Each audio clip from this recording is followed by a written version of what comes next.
Hi students, today I am going to explain simple machines in physics. So we use the word work. So what is work in our day-to-day life? So doing homework or studying, we will say I worked. But in physics, it defines differently. So in physics, what is work? Work is said to be done when a force applied on an object displaces the object in the direction of force. What it means what is work? When we apply some force, what happens? The object should move.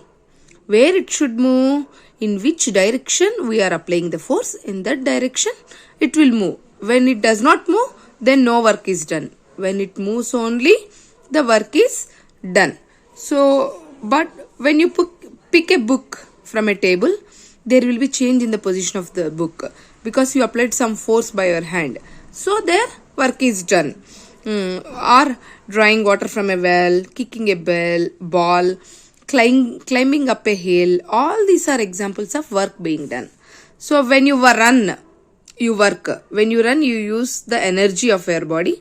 And after a while, you start feeling tired and your energy will get used up. So it means that when you have more energy, you can work more. And when you have less energy, you cannot work more. Your efficiency will get reduced. So from this, what we can say? What is energy? It is the ability to do work. If you have the ability to do work, then we have energy. So energy is defined as the ability to do work. Then machines. Why machines are needed to us? So machines will make our work very easy.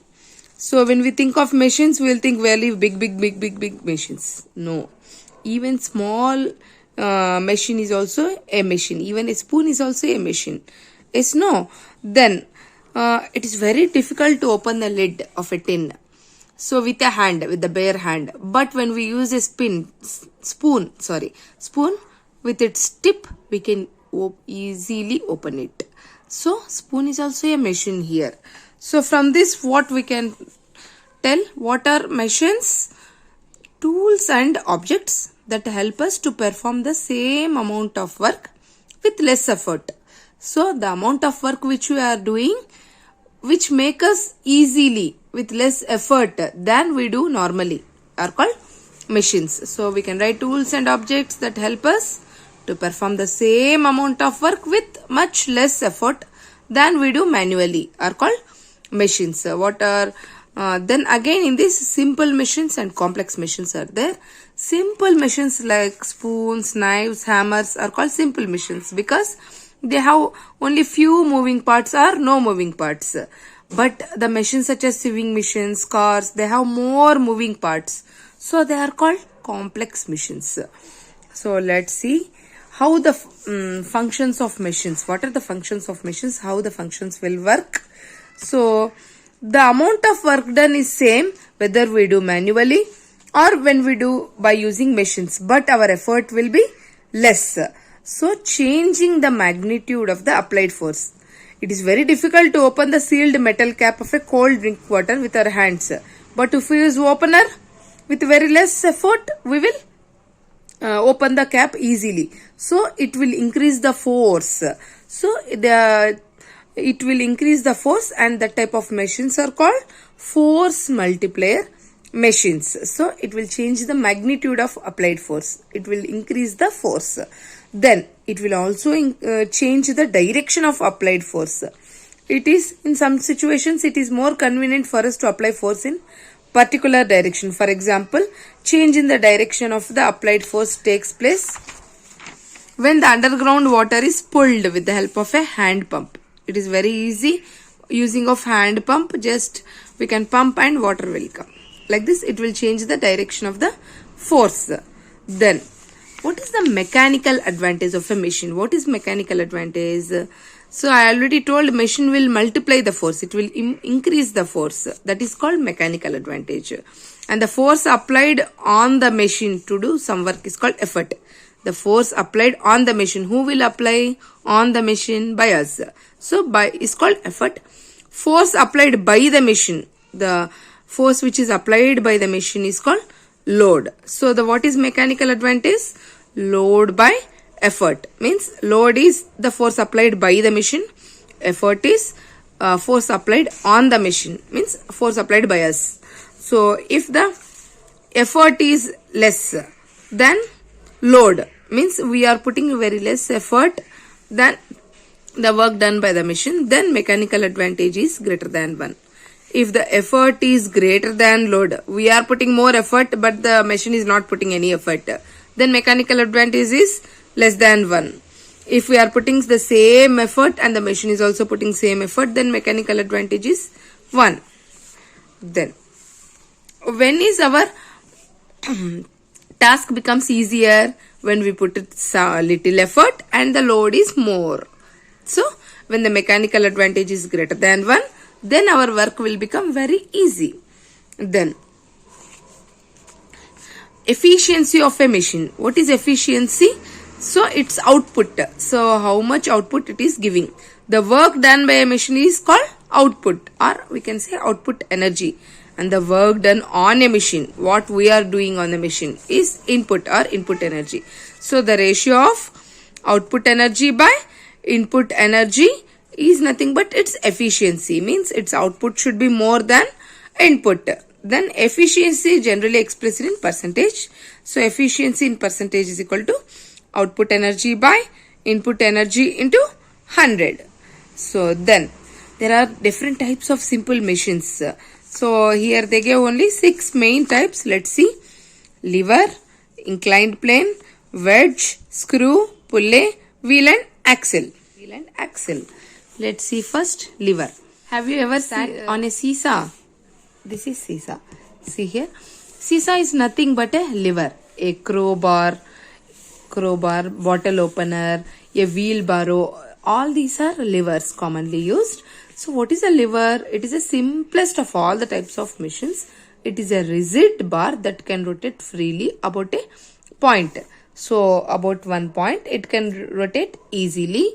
The fixed point on which the lever can rotate is called fulcrum. So the object to be lifted or moved with the help of lever is called load. So whatever is the object we are moving, it is load. And the force applied by us on the lever is called effort. So this is fulcrum, load and effort. So what is the principle of the lever? So see here, it is they shown a crowbar. So what is the principle of a lever?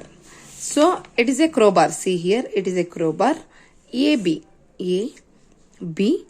with a fulcrum at point O. See the fulcrum at point O. If an effort E is applied at a point A, it lifts a load L at point B. So the distance from the load point to the fulcrum BO is called load arm, and the distance from the effort point to the fulcrum is called effort arm. Then when two children with unequal weight sit on a seesaw, what happens? The lighter child had to sit further away from the fulcrum, little further than the heavier child to lift him. So this is the principle on which a lever works. So the principle of a lever states that product of load and load arm is always equal to effort into effort arm. Means load into load arm is equal to effort into effort arm. In other way also we can write load by effort is equal to effort arm by load arm. So what is this load by effort? Mechanical advantage. Yes, no? So the above ratio is called mechanical advantage of a lever, or we can say leverage. So based on the position of this load, effort and fulcrum, again there are different types of levers. First one is class 1 lever. It is also called levers of first order. The fulcrum lies between load and effort. The load and effort will be there. Middle fulcrum will be there. So that is the load and efforts are in opposite sides of the fulcrum. A pair of scissors, pliers, wire cutters, beam balance, crowbar, seesaw, all these are examples of class 1 lever. Then in class 1 lever, the effort arm can be longer than or equal to or shorter than load arm. In class 1 levers, maybe the effort arm may be longer, equal or short. Because of this mechanical advantage of class 1 lever, always will be more than 1 or equal to 1 or less than 1. If the effort arm is longer, then mechanical advantage will be more. When it is equal, then equal to 1. Shorter, then mechanical advantage will be less than 1. So class 1 levers generally help by multiplying the applied force. It will increase the applied force. So this type of lever will help in lifting the heavy loads with small effort. So they are called force multipliers. Then class 2 lever. In class 2 levers, or we can say levers of second order, the load lies between the effort and fulcrum. Between the effort and fulcrum, load will be in the middle. That is, the effort and fulcrum are in opposite sides of the load. So nutcrackers, wheelbarrows, bottle openers, lemon squeezers, paper cutters, and oars, oars used to row a boat. So all these are examples of class 2 levers, and the effort arm is always longer than load arm. Here the effort arm in class 1 lever is, it may be longer, equal or shorter, but in class 2 lever, always remember, effort arm is always longer than the load arm. So it will help by multiplying the applied force. It will increase the applied force, and we can say easily mechanical advantage of class 2 lever is always greater than 1. Then class 3 lever or levers of third order, the effort lies between the load and fulcrum. So effort will be in the middle. That is, the load and fulcrum are in opposite sides of the effort. A hockey stick, a human forearm, then fishing rods, tongs, tweezers, forceps, all these are examples of class 3 levers. So in class 3 levers, the effort arm is always shorter than load arm. This type of lever always reduces the applied force. So mechanical advantage is definitely less than 1. Now you should get one clarity. Class 1 lever, the effort arm will be maybe longer, equal or shorter. Here in class 2 lever, the effort arm should be longer than the load arm. Then in class 3 lever, effort arm is always shorter than load arm. This you should remember. Then mechanical advantage here, more than 1, equal to 1 or less than 1 in class 1 lever. In class 2 levers, always the mechanical advantage will be more than 1, and in class 3 levers, always the mechanical advantage will be less than 1. Okay, then next is inclined plane. What is an inclined plane? It is a rigid sloping surface over which heavy loads can be raised or lowered to a certain height or depth. So inclined means a sloping surface so that we can raise or we can lower the heavy loads easily. See, a wooden plank kept with one of its edge on a raised object and the other hand on the other edge on the floor is an example of inclined plane. So if heavy objects needs to be loaded on a lorry, it is very easy to push over an inclined plane than to just lift it up. So the amount of push depends on the weight of the load and also the steepness of the slope. The steeper the inclined plane, greater will be the effort required to push up the load. So the mechanical advantage of an inclined plane means it is a ratio of length of the plank. So the length of the plank to the vertical height. So how much height it is raised. So and it is always raised. So always the mechanical advantage of inclined plane is greater than 1 because it always increases our force. So it is used to lift heavy loads with less effort. Ramps, roads on hills and staircases, all these are examples of inclined plane. Then next is verge. Verge is nothing but, what is verge? Here we saw inclined plane. Double inclined plane is nothing but a verge. A verge is a double inclined plane such that two sloping surfaces taper to form a sharp edge. This sharp edge is used to cut, slice or push things apart like knife, axe, chisel. All these are examples of a wedge. See. Next, in some cases the number of inclined planes can be more than 2. So when more than 2 sloping surfaces, they generally taper to form a very pointed edge like pins, nails, needles. So these are also some examples of pointed edge. Then next is screw. What is a screw? A screw is a cylindrical rod marked with winding spiral edges called threads. See here, it is a cylindrical rod marked with winding spiral edges called threads. A screw looks like a nail but with grooves cut spirally into it. A screw is actually an inclined plane wound around a rod. Then the tip of a screw is narrow, sharp and pointed. The head has a narrow slit, so we can use that screw to turn because of this with the help of a screwdriver. As the screw is forced and rotated into a piece of wood, it travels along a long distance than a nail.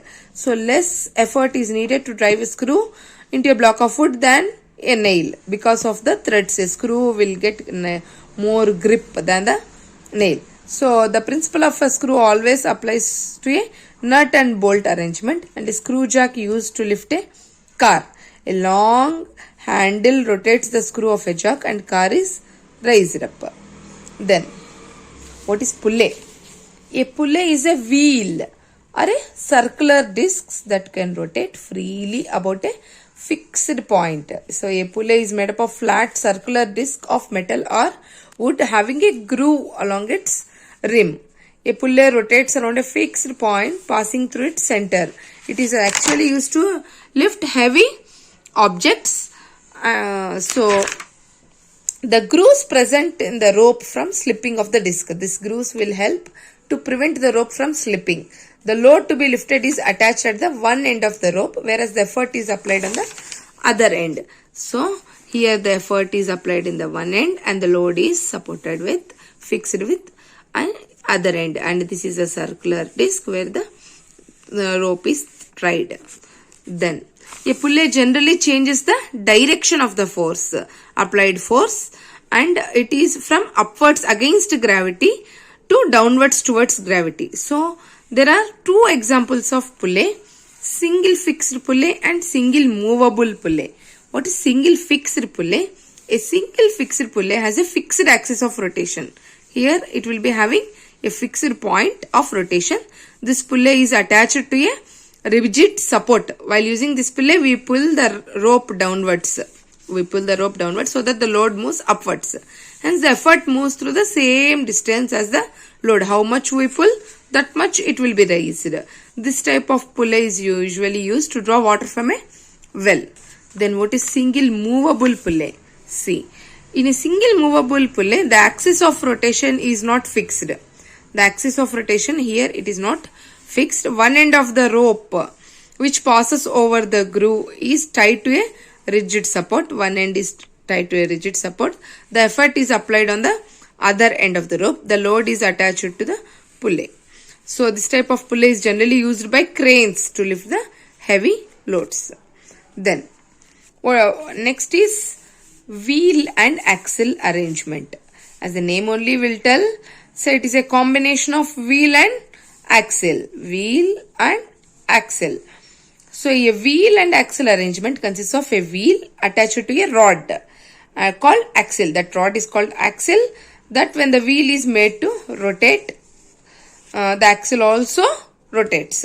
In most wheel and axle devices, the actual part of the device that needs to be turned is usually the axle only. Since it is not easy to turn the rod without an aid, it is attached with the wheel which is easy to rotate. When effort is applied on the wheel, it easily makes the fixed axle also to rotate it. When a force is applied on the wheel, the axle also rotates with a greater force. Screwdrivers, door knobs, pedals of a bicycle, steering wheels and drilling machines, all these used by carpenters are examples of wheel and axle. In some cases such as rotating spindle tap, instead of proper wheel, only a handle is attached to the axle. This handle works like a wheel when rotated here. Then how to take care of machines? Some of the ways in which machines should be cared.